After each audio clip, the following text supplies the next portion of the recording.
আজ তো কোনো ময় মুরব্বী কোনো বিচার সালিসিতে ডাক পড়ে না। এখন বিচার সালিসিতে ডাক পড়ে ইয়াংদের। একটা অ্যাক্সিডেন্টাল নির্বাচনে আমাকে যেতে হয়েছে, আমি ইচ্ছুক ছিলাম না। কেরানীগঞ্জে একদিকে উন্নয়ন কম বেশি হবে কেন? ২ জন মন্ত্রী, প্রভাবশালী মন্ত্রী, একজন হয়তো এখন মন্ত্রী না। যে লোকাল গভর্নমেন্ট, ইউনিয়ন পরিষদের মেম্বার, চেয়ারম্যান বা উপজেলার চেয়ারম্যান, তাদের কাজটা কি? একটা প্রশ্ন, হাজার বছর ধরে কেরানীগঞ্জের নিজস্ব সক্রিয়তা নিয়ে বেঁচে আছে।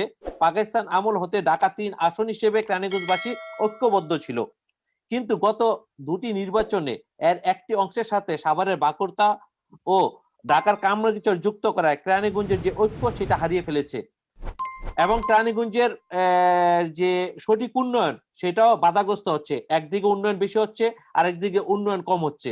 এই ব্যাপারে আপনার প্রতিক্রিয়া জানতে চেয়েছেন।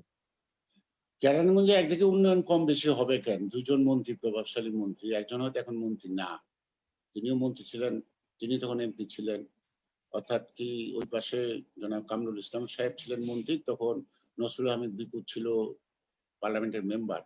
এখন নসরুল আহমেদ বিপু মিনিস্টার, কামরুল সাহেব এখন এখানে উপজেলার চেয়ারম্যান, অর্থাৎ ডেভেলপমেন্ট ওয়ার্কের উপজেলার চেয়ারম্যান একটা concern because the local government. তো পার্লামেন্টের মেম্বাররা তো আসলে কি পলিসি মেক করে নাকি আইন প্রণয়ন করে? পার্লামেন্টের মেম্বাররা ডেভেলপমেন্ট ওয়ার্কের হ্যাঁ করতে পারে, কিন্তু বেশি কনসার্ন না হওয়াটা মনে হয় ভালো। তাইলে তা না হলে যে লোকাল গভর্নমেন্ট, ইউনিয়ন পরিষদের মেম্বার, চেয়ারম্যান বা উপজেলার চেয়ারম্যান, তাদের কাজটা কি? তাদের কাজটা কি?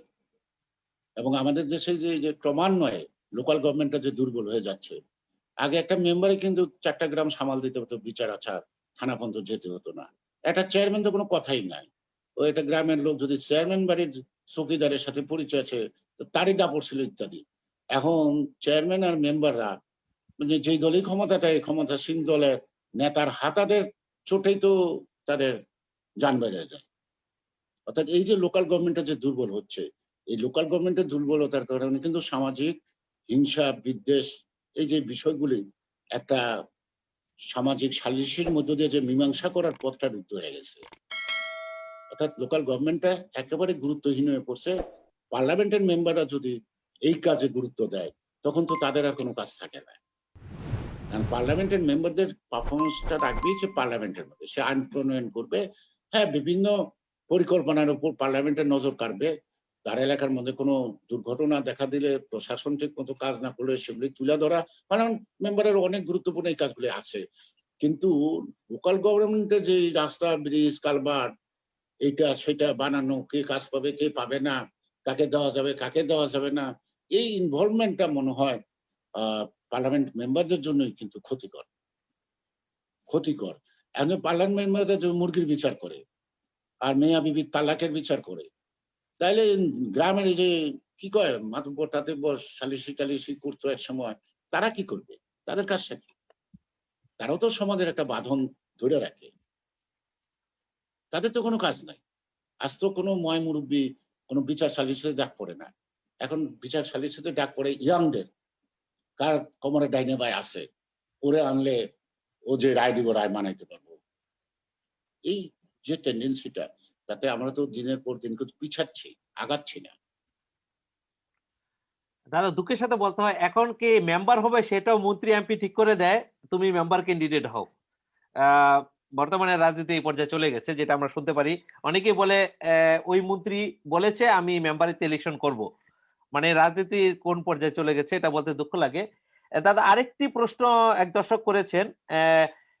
কেরানীগঞ্জ যে আগে যে সেই প্রশ্নের সাথে সম্পৃক্ত, আগে যে ৩ নম্বর আসনের নামে পুরো কেরানীগঞ্জটা ছিল, সেটা অনেকে মনে করে সেটাই সঠিক।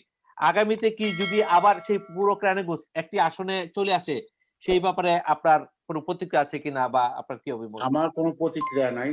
কোনো আসনেই আমার কোনো পৈতৃক সম্পত্তি না, ব্যক্তিগত মালিকানা না। আমি একটা রাজনৈতিক দল করি। আমি কোনো নির্বাচনে অংশগ্রহণ করি নাই। কেরানীগঞ্জের সন্তান হিসাবে আপনি কি চান পুরো না, কেরানীগঞ্জ কেরানীগঞ্জের আবার একটি সন্তান আসন হিসেবে হয়ে যাক? বলছি। যখন নির্বাচনে মানুষ ভোট দিচ্ছে তখন আমি নির্বাচন করি নাই। একটা অ্যাক্সিডেন্টাল নির্বাচনে আমাকে যেতে হয়েছে, আমি ইচ্ছুক ছিলাম না। হুম। এখন পার্লামেন্টের আসন একটা হইলো না দুইটা হইলো, এটা আমার মাথা ব্যথা নাই। কারণ পার্লামেন্টের মেম্বার তো কোনো অ্যাডমিনিস্ট্রেটিভ এরিয়ার লোক না। উপজেলার একটা অ্যাডমিনিস্ট্রেটিভ এরিয়া আছে। বাট পার্লামেন্টের মেম্বার তো পার্লামেন্টে কাজ করবে। কোনখানকার সীমানা থানা কোন জায়গায় পড়ছে এটা তো তার কোনো প্রয়োজন নাই। কোনো প্রয়োজন নাই। ভোট দেব মার্কায়। তাই না? যেখান থেকেই দাঁড়াক সেখানকার লোকই ভোট দিব। এখন এটা প্রায় শুনি একটা হচ্ছে, একটা হইলো আমার অসুবিধাটা কি? হ্যাঁ, পার্লামেন্টে যদি দল কয় নির্বাচন না করতে, করলাম না, তাতেই বা কি হলো? আর আমি নির্বাচন করতে পারি নাই নির্বাচনের সময়, তাতে আমার জীবন বৃথা হয়ে গেছে, তাও তো আমি মনে করি না। কিন্তু প্রশ্নটা হলো যে আমি এমপি হইলে তুমি এলাকায় যেতে পারবা না। এটা তো খুব খারাপ। সুতরাং কেন ৪টা হইলো না ৫টা হইলো না ১টা হইলো, এটা আমার কোনো ব্যথা না, এটা আমার কোনো দুঃখ না। দুঃখটা হইলো যে স্বাধীনতার যুদ্ধ করলাম, দেশ স্বাধীন করলাম। আমি এমপি না বলে আমি কেরানীগঞ্জে যেতে পারবো না। এমন এমবার্গোটা যখন আসে, তখন এই যে তুমি বলছিলা যে পলায়ন পর যে এলাকা থেকে জায়গার আসে না, কেন সেই লোকটা আসবে? কি কারণে কেউ আমাকে একটা সালাম দিতে পারবে না? কি কারণে কেউ মারা গেলে তার জানাজায় আমি যাইতে পারবো না? কি কারণে কারো ছেলে মেয়ের বিয়েতে আমাকে দাওয়াত দিলে আমি যেতে পারতাম না? বলো তো, উত্তরগুলি বলো। কারণটা কি? তখন এই যে বারবার আঘাত অপমান, তখন কি মন টানে কোথাও? কোথাও টানে না। আমি তো কারো বাধার কারণ হই নাই কোনোদিন। কারণ রাজনীতি করি জনগণের জন্য। এখানে ব্যক্তিগত সম্পদ নাকি?